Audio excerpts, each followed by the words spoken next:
just wanted to add something that I always think about from a writing teacher I had in college, who taught us that it doesn't matter if it's real. A good writer can make anything believable.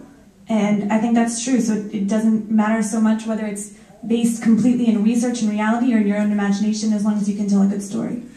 I want to put a fine point. Brad, I think you've asked the question probably that I should have asked, and now you are free. Do your job, man. Do your job. No, Do you guys want to switch places? I would like you to edit my next book. Would be great. But that said, in defense of the idea that Kathleen said that they're not mutually exclusive, I would just enter as evidence number one, presumed innocent, because there is a book that may, if you take nothing else away from it as a writer, the idea that most domestic crimes happen, most murders are domestic crimes inside a household.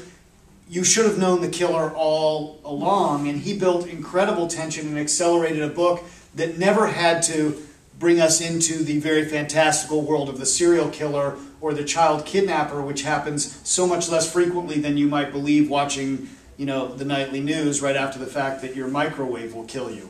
So let me just go to another. Unless anyone else wants to demean, attack, or it's good. Brad, it's good business. Yeah, okay. Let me just ask, to what extent when you guys write fiction is your intention to do a kind of social commentary or even satire? Meaning, one of the beauties of fiction is it allows you to make a commentary about life without having the full factual, all the facts to back that up. But you still think you've got a point of view. Who wants to tackle that? Well, I actually, my first novel was along the lines of, I guess I was using it as a beard to hide a real event that happened to me, which is that I was a cub reporter writing on a mafia man that was trying to take over the local bank, and he had blown up my car and sued my newspaper. Well, he was a great character, and after the trial, I went ahead and put together a fiction book, which was really well received in a sense, but I did it because I didn't want to get blown up again or go to court again. So that's kind of one way that I think some of us nonfiction writers and perhaps fiction writers operate, is that it's not so much the big theme or that you have something big to say as much as it is that you want to say something but protect yourself. I'm curious, just to, because we have journalists here by and large, I always find that it is fun as hell to let my protagonist editorialize like crazy in ways I never could in the newspaper. Because you can't get away with that in the newspaper. It's like, take your opinion out, we don't want your slant, we don't want to blah blah. But of course your protagonist can do that. Do you guys do that? That's exactly why I went into writing fiction, because I wanted to say exactly how I felt, and it gave me the means in which to do it. And now that I've gone back to nonfiction, I may go back to fiction again. So wait, now the panel's gone from not is truth stranger than fiction, is fiction truer than truth? Is that what Fiction is safer than nonfiction. Yeah, or who was it that said to find the truth of any era, read its fiction? And it's very true. Anyone else want to comment on the social satire or commentary part? Yeah, I actually have to absolutely agree with Brad in the sense that,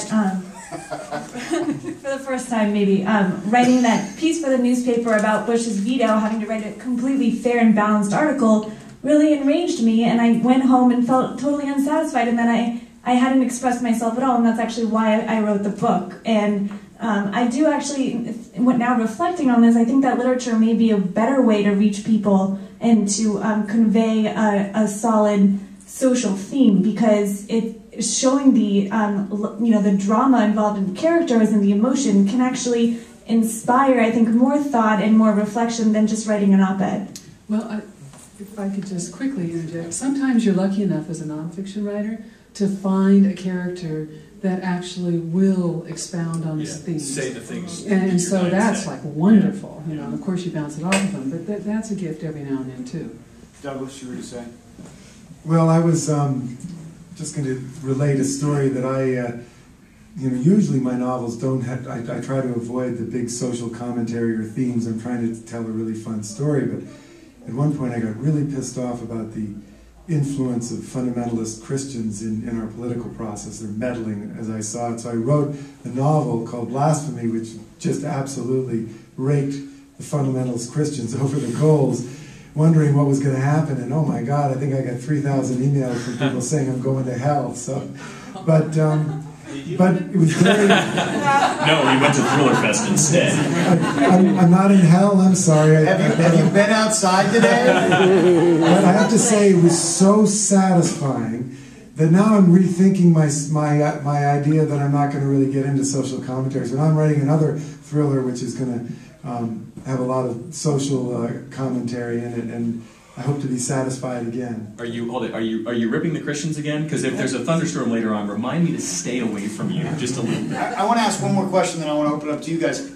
Do you think what is more powerful, truth or fiction, in affecting whatever it is? And the whatever it is could be emotionally moving, or affecting social change, or getting people to think.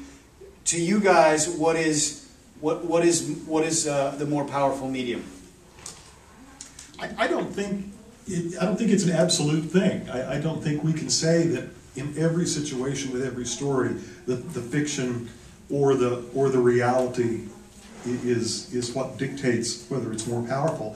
I look at everything one story at a time.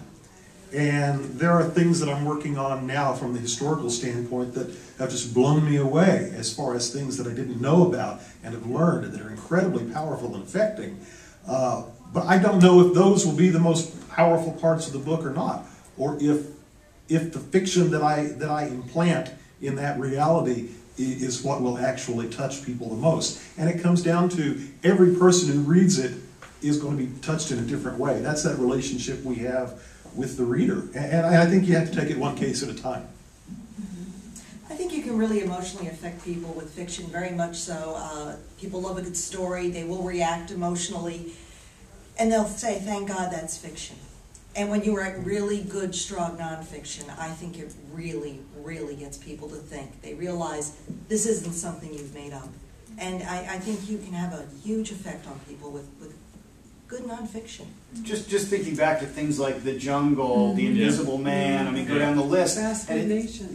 But it's interesting to think now that in some ways, I'm just sort of joining the panel for a second, fiction is harder to spin. I mean, nonfiction today gets effectively politicized the minute it gets written, and so I'm wondering if that undermines but let's go 10 minutes. So let's go to, does anybody, hopefully you guys have better questions than I did. So, yes, please. I want to address the legal